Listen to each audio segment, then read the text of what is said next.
నమస్తే, welcome to our channel. మోకాళ్ళ నొప్పులు ఈ సమస్యతో బాధపడే వారి సంఖ్య రోజు రోజుకి పెరుగుతుంది. ఇక మోకాళ్ళ నొప్పులు మరింత తీవ్రమయ్యాయంటే ఇక సర్జరీయే పరిష్కారం. ఇక మోకాళ్ళ నొప్పులకు సర్జరీ అవసరం లేకుండా, మందులు అవసరం లేకుండా న్యాచురోపతిలో ఎటువంటి ట్రీట్మెంట్స్ అందుబాటులో ఉన్నాయి.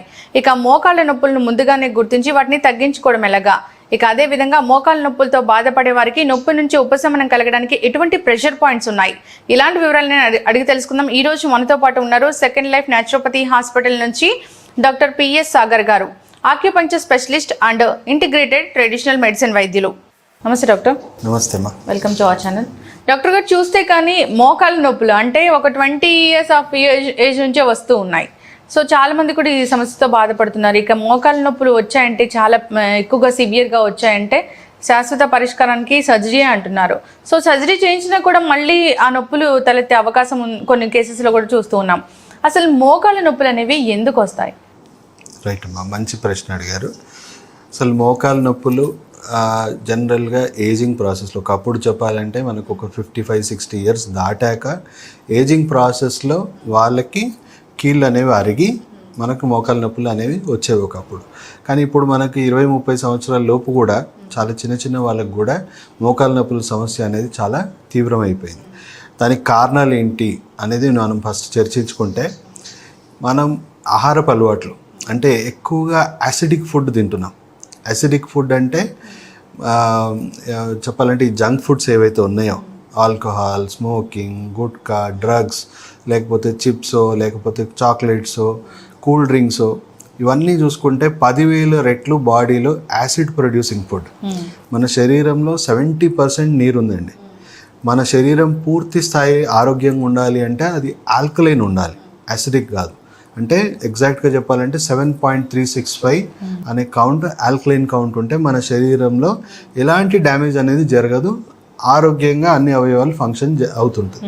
కానీ మనం ఇప్పుడు తీసుకుంటున్న ఫుడ్స్, మనం ఎక్కువగా టేస్టీ ఫుడ్స్ కోసం మనం ఈ జంక్ ఫుడ్స్, తర్వాత ఈ కూల్ డ్రింక్స్ ఇవన్నీ తీసుకోవడం వల్ల అవన్నీ కూడా 10,000 రెట్లు బాడీలో యాసిడ్స్ ప్రొడ్యూస్ చేసే ఫుడ్స్. ఈ యాసిడిక్ ఫుడ్ వల్ల ఏమవుతుందంటే కిడ్నీ మీద భారం పడుతుంది. కిడ్నీ ఫిల్టర్ చేయాలి, ఈ యాసిడ్స్ అన్నీ కూడా కిడ్నీ ఫిల్టర్ చేయాలి. సో మితిమీరిన యాసిడ్స్ వల్ల కిడ్నీ కూడా మెల్లిమెల్లిగా దాని ఫిల్టర్స్ డ్యామేజ్ అయ్యే అవకాశం ఉంది. సో డ్యామేజ్ అయిపోయినప్పుడు ఏమవుతుందంటే బ్లడ్లో మీకు యూరిక్ యాసిడ్ లెవెల్స్ పెరిగిపోతూ ఉంటాయి. సో ఈ యూరిక్ యాసిడ్ లెవెల్స్ పెరిగిపోతున్న కొద్దీ ఈ జాయింట్స్లో, ప్రతి కీళ్ళలో, ఈ జాయింట్లో ఈ యాసిడ్ యాసిడ్ శాతం అంతా కూడా పోయి జాయింట్ని ఇంటర్నల్గా డ్యామేజ్ చేస్తుంది. జాయింట్ ఏదైతే ఎక్కడైనా అతుకుని అంటే మనకు ఫ్లెక్సిబుల్గా ఉన్న జాయింట్స్లో అదంతా యూరిక్ యాసిడ్ చేరి ఆ జాయింట్ని మెల్లిమెల్లిగా తినేస్తూ ఉంటుంది, డ్యామేజ్ చేస్తూ ఉంటుంది, లీచ్ చేస్తూ ఉంటుంది. అండ్ మోర్ ఓవర్ ఇంకొకటి ఏమవుతుందంటే, ఈ మన రక్తంలో కూడా మనకు కాల్షియం అవసరం. సో రక్తంలో కాల్షియం దేనికంటే కొన్ని అవయవాలు పనితీరు కరెక్ట్గా ఉండడానికి బ్లడ్ కాల్షియం అనేది అవసరం. సో ఈ యాసిడ్ శాతం ఎక్కువ అయిపోవడం వల్ల రక్తంలో ఆ కాల్షియం అనేది తగ్గిపోతూ ఉంటుంది. అంటే బాడీ న్యాచురల్ ప్రాసెస్ ఏంటంటే యాసిడ్స్ ఎక్కువైపోయినప్పుడు ఆ కాల్షియంతో దాన్ని కంట్రోల్ చేయాలనే ఒక న్యాచురల్ మెకానిజం. సో ఎప్పుడైతే విపరీతంగా యాసిడ్స్ అవుతాయో బ్లడ్లో కాల్షియం తగ్గిపోయి ఇంపార్టెంట్ ఫంక్షన్స్కి కాల్షియం అవసరం కాబట్టి మన బోన్స్లో నుంచి కాల్షియం లాగడం స్టార్ట్ చేస్తుంది. సో కాల్షియం రిజర్వ్ అంతా ఎక్కడుంది? మన బాడీలో బోన్స్లో ఉంది. సో బోన్స్లో ఉన్న కాల్షియం అంతా అది లాగడం స్టార్ట్ అవుతుంది. సో ఎక్కడెక్కడ ఆ బోన్లో నుంచి అది కాల్షియం లాగుతుందో అక్కడ కొన్ని డిఫార్మిటీస్ అవుతాయి. అంటే చిన్న ముళ్ళులాగా ఆ సక్ చేసి చిన్న ముళ్ళులాగా ఆస్టియోఫైట్స్ అనేవి ఫామ్ అవుతూ ఉంటాయి. అది ఒకవేళ ఏ మోకాల్లోనో ఎక్కడన్నా ఫామ్ అయింది అనుకోండి, అది లోపటి నుంచి కుచ్చుకుంటూ ఉంటుంది ఓ ముళ్ళులాగా. ఇప్పుడు హీల్ జాయింట్లో అయింది అనుకోండి, కింద నుంచి హీల్ పెయిన్ అవుతూ ఉంటుంది. సో ఎక్కడ యాసిడ్ ఎక్కువ ఉండి యాసిడ్ కూడా జమ అయ్యి మీకు యాసిడ్ వల్ల కూడా డ్యామేజ్ అవుతా ఉన్నాయి. అట్ ది సేమ్ టైం మీకు ఆ లీచింగ్ ప్రాసెస్లో ఏదైతే చిన్న ఆస్టియోఫైట్స్ ముళ్ళులాగా తయారవుతాయో ఆ ముళ్ళుల వల్ల కూడా మీకు జాయింట్ పెయిన్స్ అనేవి వచ్చే అవకాశం ఉంది. సో ఇది ఒక మేజర్ కారణం. మనకి ఇప్పుడు యూత్లో ఎక్కువగా ఈ జంక్ ఫుడ్స్ మీద ఎక్కువ ఉండడం వల్ల మనకి ఇవన్నీ ఫాస్ట్గా బాడీలో యాసిడ్ లెవెల్స్ పెరిగి ఈ రకంగా వస్తున్నాయి. తర్వాత ఈ జంక్ ఫుడ్స్ వల్ల మన రోగనిరోధక శక్తి కూడా పాడైపోతుంది. సో రోగనిరోధక శక్తి పాడైపోయి ఈ మధ్య మనకు కొత్తగా వస్తున్నాయి ఏంటి అని అంటే ఆటో ఇమ్యూన్ డిసార్డర్స్ పెరిగిపోయి. ఆటో ఇమ్యూన్ డిసార్డర్స్ అంటే మీ రోగనిరోధక శక్తి మిమ్మల్ని కాపాడాలి కానీ మీకే కీడు చేస్తుంది. ఓకే. సో అంటే ఈ ఇమ్యూన్ సిస్టమ్ ఈ రకమైన టాక్సిక్ ఫుడ్ వల్ల, జంక్ ఫుడ్స్ వల్ల డ్యామేజ్ అయిపోయి అది వైరస్నో బ్యాక్టీరియానో ఐడెంటిఫై చేసి దాన్ని డ్యామేజ్ చేయాల్సిన పరిస్థితి నుంచి అది మిమ్మల్ని ఎనిమిగా అనుకొని మీ జాయింట్స్ మీదే దాడి చేసే అవకాశం ఉంది. సో రుమాటిడ్ ఆర్థరైటిస్కి మేజర్ రీజన్ అదే, మీ ఇమ్యూన్ సిస్టమ్ మీ జాయింట్స్ మీద, మీ కీళ్ళ మీద దాడి చేసి చిన్న చిన్న కీళ్ళను కూడా డ్యామేజ్ చేసి మొత్తం కంప్లీట్గా బెండ్ అయిపోతాయండి. లాస్ట్ స్టేజ్లో ఏమవుతాయంటే ఎక్కడికక్కడ ప్రతి జాయింట్ కూడా బెండ్ అయిపోతాయి. సో చిన్న ఏజ్లో మనం ఈ రుమాటిడ్ ఆర్థరైటిస్ అనే కండిషన్ కూడా మనం ఈ మధ్య ఎక్కువగా చూస్తున్నాం. సో మేజర్ రీజన్స్ ఇవేనమ్మా చిన్న ఏజ్లో. అండ్ ఏజింగ్ ప్రాసెస్లో వచ్చేసి మనం ఏ ఏజ్లో ఉన్నా కూడా మన కీళ్ళని మన ఆరోగ్యంగా ఉంచుకునే అవకాశం ఉంది.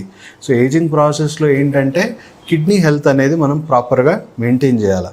అంటే ప్రకృతి వైద్యం ప్రకారం, ట్రెడిషనల్ మెడిసిన్ సిద్ధాంతం ప్రకారం మనకు ఈ కిడ్నీ ఎసెన్స్ ప్రాపర్గా ఉంటాయి, అంటే కిడ్నీ ఫంక్షనింగ్ ప్రాపర్గా ఉంటే కీళ్ళన్నీ కూడా పర్ఫెక్ట్గా ఉంటాయి. ఎందుకంటే కిడ్నీయే బోన్ మ్యారోని తయారు చేస్తుంది. కీళ్ళలో జాయింట్లో లోపల ఉన్న మ్యారో అనేది తయారు చేసేది కిడ్నీ. సో మీకు బోన్ హెల్త్ న్యాచురల్గా ఎఫెక్ట్ అయింది అంటే మీరు బ్లేమ్ చేయాల్సింది కిడ్నీ హెల్త్. అంటే కిడ్నీ ఫంక్షనల్గా చిన్న చిన్న మార్పులు రావడం వల్ల మీకు దాని పని పూర్తి స్థాయిలో అది శరీరంలో చేయలేకపోవడం వల్ల కీళ్ళు మెయింటెనెన్స్ అనేది సరిగా జరగట్లేదు అని మనం అర్థం చేసుకోవాల్సిన అవసరం ఉంది. సో ఈ రకంగా రకరకాలుగా మనకు జాయింట్ పెయిన్స్ అనేవి జరుగుతున్నాయి. సో మనం సెకండ్ లైఫ్ నేచర్ క్యూర్ హాస్పిటల్లో మనం కంపల్సరీ పూర్తి ఇవాల్యుయేషన్ చేసి ఏ కారణాల వల్ల మీ డ్యామేజ్ అయింది అని తెలుసుకొని ఆ డ్యామేజ్ని ఫస్ట్ ఆ డ్యామేజింగ్ ప్రాసెస్ని కరెక్ట్ చేస్తాం. అంటే కిడ్నీ ఫిల్టర్స్ ఏమైనా డ్యామేజ్ అవుతే వాటిని ఇంప్రూవ్ చేయడం, ట్రీట్మెంట్ ద్వారా కిడ్నీ హెల్త్ ఇంప్రూవ్ చేయడం. తర్వాత మీ డైట్ లైఫ్ స్టైల్ ప్రాపర్గా లేకపోతే మేము కంపల్సరీ అవేర్నెస్ ఇచ్చి మీరు ఇలాంటి ఫుడ్స్ అస్సలు తినకూడదు. ఆల్కలైన్ ఫుడ్స్ ఎక్కువగా, ఆల్కలైన్ ఫుడ్స్ అంటే ఎక్కువగా ఫ్రూట్స్, వెజిటేబుల్స్. నేను ఎన్నోసార్లు చెప్పుకున్నట్టు ఫ్రూట్స్ అనేవి ఎక్కువగా తినాలి. బ్రేక్ఫాస్ట్లో, లంచ్లో, డిన్నర్లో మనం ఎక్కువగా సలాడ్స్ తిన్నాకనే మనం రెగ్యులర్ ఫుడ్ తినాలి. సో ఇవి ఏం చేస్తున్నాయి అంటే మన ఫుడ్లో వచ్చే యాసిడ్స్ని కూడా ఇవి కంట్రోల్ చేసి బ్యాలెన్స్ చేసే ఒక మెకానిజం. సో దానివల్ల మన బాడీలో డ్యామేజింగ్ ప్రాసెస్ని మనం ఆపొచ్చు. ఆల్రెడీ డ్యామేజ్ అయిన వాళ్ళకి మనకు ఇప్పుడు మైనర్ పెయిన్స్ అనుకోండి, నాకు ఈ మధ్య 2-3 రోజుల నుంచే పెయిన్ వస్తుంది అన్న వాళ్ళకి నేను మీతో కొన్ని యాక్యుప్రెషర్ పాయింట్స్ షేర్ చేసుకుంటాను. అవి ప్రెస్ చేయడం వల్ల మీకు ఎలాంటి పెయిన్ కిల్లర్ తీసుకోవాల్సిన అవసరం లేదు. If it is a minor pain, ఇన్స్టెంట్గా కొన్ని సెకండ్స్లో, కొన్ని నిమిషాల్లో మీకు నొప్పి అనేది ఇమీడియట్గా రిలీఫ్ అయిపోతుంది. 2 రోజులు రెస్ట్ తీసుకుంటే తగ్గిపోతుంది. కానీ లాంగ్ టర్మ్ నుంచి ఉన్న వాళ్ళకి మటుకు నా సలహా ఏంటంటే మీరు యాక్యుపంక్చర్ వైద్యము, తర్వాత బాగా ఇంకా తీవ్రంగా డ్యామేజ్ అయిన వాళ్ళకు స్టెమ్ సెల్ ట్రీట్మెంట్ కాంబినేషన్లో ఈ ట్రీట్మెంట్ చేసుకున్న వాళ్ళకు మనం వితౌట్ సర్జరీ కొన్ని 100 మందికి second life nature cure hospital ద్వారా మనము ఆల్మోస్ట్ 85-86 ఏజ్ ఉన్న వాళ్ళకు కూడా నీ రీప్లేస్మెంట్ అవాయిడ్ చేసి వాళ్ళని మళ్ళీ రీజనరేట్ చేశాం. సో ఈ ప్రాసెస్ ఉందమ్మా. అంటే ఈవెన్ రుమాటిడ్ ఆర్థరైటిస్ ఉండనియండి, ఏ కారణాల వల్ల ఉన్నా కారణాలు తెలుసుకుంటాం. అనవసరంగా పెయిన్ కిల్లర్స్ మేము అస్సలు సజెస్ట్ చేయం. సో పెయిన్ మేనేజ్మెంట్ అనేది మాకు ఈజీగా అక్యుపంక్చర్ ద్వారా చేయొచ్చు. అండ్ మీ బాడీలో ఉన్న తీవ్రత బట్టి ఏ స్థాయిలో ట్రీట్మెంట్ చేయాలని మేము ముందే గుర్తించి రెగ్యులర్గా ఆ ట్రీట్మెంట్ ప్రోటోకాల్స్, అంటే యావరేజ్గా చెప్పాలంటే అక్యూట్ ప్రాబ్లం అంటే బాగా తీవ్రంగా లేదు, మీకు ఏదో రోజు లైఫ్ స్టైల్లో మెట్లు ఎక్కుతుంటే ప్రాబ్లము, కొంచెం చైర్ మీద కూర్చొని లేస్తే నాకు నొప్పులు అవుతున్నాయి అంటే మైనర్గా మీ పనులు మీరు చేసుకునే పరిస్థితిలో ఉన్నారు, కాకపోతే మీకు అప్పుడప్పుడు బాధగా ఉంది, అలాంటి వాళ్ళకు మనం 2-3 నెలల్లో కంప్లీట్గా శాశ్వతంగా క్యూర్ చేసుకునే అవకాశం. అంటే ఎంత సివియారిటీ ఉన్నా కూడా. అదే బాగా క్రానిక్ ఉన్న వాళ్ళు, అస్సలు బెడ్ మీద నుంచి కిందకి అడిగేయలేని వాళ్ళకైతే మనం ఇక్కడ అడ్మిట్ చేసుకొని వాళ్ళకు ఒక 4 to 6 monthsలో వాళ్ళని కంప్లీట్గా నార్మల్ చేస్తున్నాం. సో దాదాపు సర్జరీస్ కూడా అంటే if it is a very very emergency stage surgery మనం చేసుకోవాలి. ఎందుకంటే surgery is also not an answer. ఎందుకు అంటున్నాను అంటే ఆ డ్యామేజింగ్ ప్రాసెస్ని మనం సర్జరీ ద్వారా ఆపలేము. ఇప్పుడు సపోజ్ నేను చెప్పినట్టు యూరిక్ యాసిడ్ ఎక్కువైపోయో లేకపోతే కీళ్ళవాతం వల్లనో మీకు నీ డ్యామేజ్ అయిపోయింది. డ్యామేజ్ అయితే మీరు ఇక్కడ నీ రీప్లేస్మెంట్ సర్జరీ అంటున్నారు, అంటే ఈ చిప్ప వేరే ఆర్టిఫిషియల్ చిప్పతో మారుస్తున్నారు. సో ఈ డ్యామేజింగ్ వ్యవస్థ అలాగే ఉంది కదా. ఆ డ్యామేజింగ్ వ్యవస్థ వల్ల మీరు ఒకవేళ సక్సెస్ అయినా వితిన్ 1 or 2 yearsలో మళ్ళీ ఉన్న చిప్పలు కూడా డ్యామేజ్ అయిపోతాయి. సో అదే కొంతమంది అంటే 70-80% సక్సెస్ కూడా అవ్వట్లేదు, వాళ్ళు కాళ్ళు కూడా ఫోల్డ్ చేసుకోలేని పరిస్థితి. ఎందుకంటే అది అన్ని సర్జరీస్ సక్సెస్ అవ్వడం అవకాశం లేదు. సో సర్జరీ అయిన వాళ్ళు కూడా 1 or 2 yearsలో మళ్ళీ చేసుకోవాల్సిన పరిస్థితి, అండ్ సక్సెస్ కాలేని వాళ్ళకైతే నరకం అనుభవిస్తున్నారు తక్షణమే. సో మనకు ప్రకృతి పరంగా ఇంత మంచి వైద్యం అందుబాటులో ఉంది. WHO వరల్డ్ హెల్త్ ఆర్గనైజేషన్ ద్వారా దీని అప్రూవల్ ఉంది. World wide surgeries 70% unnecessary surgeries జరుగుతున్నాయి. ఈ యాక్యుపంక్చర్ వైద్యము, స్టెమ్ సెల్ వైద్యము, రీజనరేటివ్ ట్రీట్మెంట్స్తోని WHO మన ICMR కూడా రికమెండ్ చేస్తుంది. సో మీ న్యాచురోపతిలో రూట్ కాజ్ ఏంటో తెలుసుకొని అదేవిధంగా ఇమ్యూన్ సిస్టమ్ బూస్ట్ చేస్తూ ఆ ట్రీట్మెంట్ చేస్తారు. డెఫినెట్గా అది కీళ్ళవాతం అయి ఉండొచ్చు, అంటే రొమాటైడ్ ఆర్థరైటిస్ అయి ఉండొచ్చు, లేకపోతే యూరిక్ యాసిడ్ వల్ల మీకు రెగ్యులర్ ఆర్థరైటిస్ అయి ఉండొచ్చు. ఏ ఏజ్లో ఉన్నా కూడా మనం మీకు ఉన్న ఒరిజినల్ కీళ్ళనే మీకు మళ్ళీ న్యాచురల్గా రీజనరేట్ చేసుకొని మళ్ళీ ఒరిజినల్ స్థితిలో తీసుకొస్తున్నాం. అంటే ఒక రకంగా పూర్తి సర్వీసింగ్ అనేది జరుగుతుంది. ఓకే. అండ్ మీకు మేము మళ్ళీ ఇంకొక విషయం ఏంటంటే, మా దగ్గర 10-15 సంవత్సరాల క్రిందట కూడా చేసుకున్న వాళ్ళు మాకు ఇప్పటికీ ఫోన్ చేసి we are absolutely all right sir, మేము మీరు చెప్పినట్టు లైఫ్ స్టైల్ పాటిస్తున్నాం, మాకు ఇప్పటివరకు ఎలాంటి నొప్పులు లేవు. సో మాకు మళ్ళీ వాళ్ళు ఎక్కడ పేషెంట్ కనబడ్డా గట్టిగా చెప్పి మళ్ళీ మా దగ్గరికి పంపిస్తున్నారు. ఫైన్ డాక్టర్, అంటే న్యాచురోపతి ఒక ఉద్దేశమే అది, ఎటువంటి మందులు లేకుండా ట్రీట్మెంట్ అనేది. ఆక్యుపంక్చర్ కూడా చాలా అభివృద్ధి చెందుతుంది ఇప్పుడే మన దేశంలో. సో నెక్స్ట్ ఏంటంటే డాక్టర్ గారు, ఇప్పుడు నీ పెయిన్ వస్తుంది అంటే అప్పటికప్పుడు పెయిన్ కిల్లర్ వేసుకోకుండా కొన్ని ప్రెషర్ పాయింట్స్ చెప్తారా ప్రేక్షకుల కోసం? అంతకంటే ముందు మీకు ఇంపార్టెంట్ విషయం ఏంటంటే, పెయిన్ కిల్లర్స్ కానీ, యాంటీబయాటిక్స్ కానీ, స్టెరాయిడ్స్ కానీ వాటి ఎంత సైడ్ ఎఫెక్ట్స్ ఉంటాయో అందరికీ తెలుసు. చాలామంది ఈ నొప్పులు భరించలేక ఇలాంటివి వేసుకుంటున్నారు. కానీ మనకి ఇంకా తెలియని విషయం ఏంటంటే, ముగ్గురులో ఇద్దరికి ఎలాంటి మందులు పని చేయడం లేదు. ఎందుకంటే మన బాడీకి ఆ రెసిస్టెన్స్ వచ్చేసింది. అనవసరంగా మందులు వాడి మందులు మన శరీరానికి ఇంకా పనిచేయని పరిస్థితిలో ఉన్నాం. అంటే ఇప్పటికే ముగ్గురులో ఇద్దరికి పని చేయట్లేదు. 2020 సంవత్సరం దాటితే ప్రపంచ ఆరోగ్య సంస్థ చెప్తుంది ఏంటంటే, ఆ మాత్రం కూడా ఎవరికి కూడా మందులు పనిచేసే అవకాశం లేదు. గవర్నమెంట్ కూడా ఇప్పుడు మనకు రెగ్యులర్గా దొరికే ఓవర్ ద కౌంటర్ మెడిసిన్స్ అన్నీ కూడా బ్యాన్ చేసింది. ఎందుకంటే ఎప్పుడైనా ఎమర్జెన్సీ సిచ్యువేషన్లో ఇలా మందు వేసుకుంటే పనిచేయని పరిస్థితి. సో అలాంటి పరిస్థితి ఉంది కాబట్టి డెఫినెట్గా ప్రపంచ ఆరోగ్య సంస్థ ఇప్పుడు ప్రతి ఒక్కరికి అవగాహన తీసుకొస్తుంది. అండ్ ఇంక్లూడింగ్ యునెస్కో లాంటి పెద్ద సంస్థలు కూడా పెద్ద ఎత్తున వరల్డ్ వైడ్ అవగాహన కార్యక్రమాలు చేస్తున్నారు. ఫస్ట్ ఇలాంటి ప్రాబ్లం రాకుండా మీరు ఆరోగ్యకరమైన జీవన శైలి పాటించాల్సిన అవసరం ఉంది. అండ్ ఆల్రెడీ వచ్చిన వాళ్ళకు కూడా డ్రగ్లెస్గా ట్రీట్మెంట్స్ తీసుకోమని ప్రపంచవ్యాప్తంగా ఇప్పుడు మనకు ప్రచారం జరుగుతుందమ్మా. సో ఈ విషయం చాలా అందరికీ తెలియాల్సిన విషయం. అండ్ మోర్ ఓవర్ మీకు యాక్యుప్రెషర్ పాయింట్ గురించి కూడా నేను ఇప్పుడు చెప్తాను. సో మైనర్ పెయిన్స్ ఉన్నవాళ్ళు, అంటే మీకు మీ దినచర్యలు కొంచెం ఇబ్బందికరంగా ఉన్న వాళ్ళకి మాత్రం నేను ఈ పాయింట్ నేను సలహా చేస్తున్నాను. ఎందుకంటే క్రానిక్ ఉన్న వాళ్ళు అది కరెక్ట్ కాదు మీకు. ఎందుకంటే మీకు అంత ఎక్కువసేపు రిలీఫ్ కూడా ఉండదు. తీవ్రంగా డ్యామేజ్ అయిన వాళ్ళకి ఎక్కువసేపు రిలీఫ్ కూడా ఉండదు.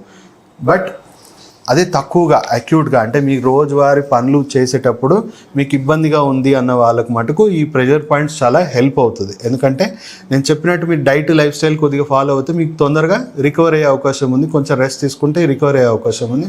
మీరు అనవసరంగా పెయిన్ కిల్లర్స్ తగ్గించి ఈ ప్రెషర్ పాయింట్స్ వాడుకోవడం ఉత్తమం. సో మీకు ఇప్పుడు నేను చెప్పబోయే పాయింట్స్ చూడండి. మీరు గుర్తుపెట్టుకోవాల్సింది ఏంటంటే, ఇప్పుడు మీ లెఫ్ట్ హ్యాండ్ తీసుకోండి. మీ లెఫ్ట్ హ్యాండ్లో ఈ మిడిల్లో 2 ఫింగర్స్ ఉన్నాయి కదండి, ఈ మిడిల్ 2 ఫింగర్స్ చూసుకోండి. సో ఈ 2 వేళ్ళలో ఈ కాలు వచ్చేసి, అంటే ఈ వేలు వచ్చేసి మీ రైట్ లెగ్ అనుకోండి. ఇది మీ రైట్ లెగ్, ఇది మీ లెఫ్ట్ లెగ్ అనుకోండి. సో ఒకవేళ ఇది మీ రైట్ లెగ్ అవుతే ఇది మీ మోకాలు, ఇది మీ హీల్ జాయింట్. అర్థమైంది కదండి. ఇది మీ వెనక వైపు తొడ భాగము పిక్కలు అనుకోండి. ఇది మీ ముందు వైపు కాలు అనుకోండి. సో మోకాల్లో ఎక్కడ నొప్పి ఉంది? నాకు సెంటర్లో ఉంది, కొంతమందికి ఇక్కడ సైడ్కు ఉంది, కొంతమందికి ఇటువైపు ఉంది.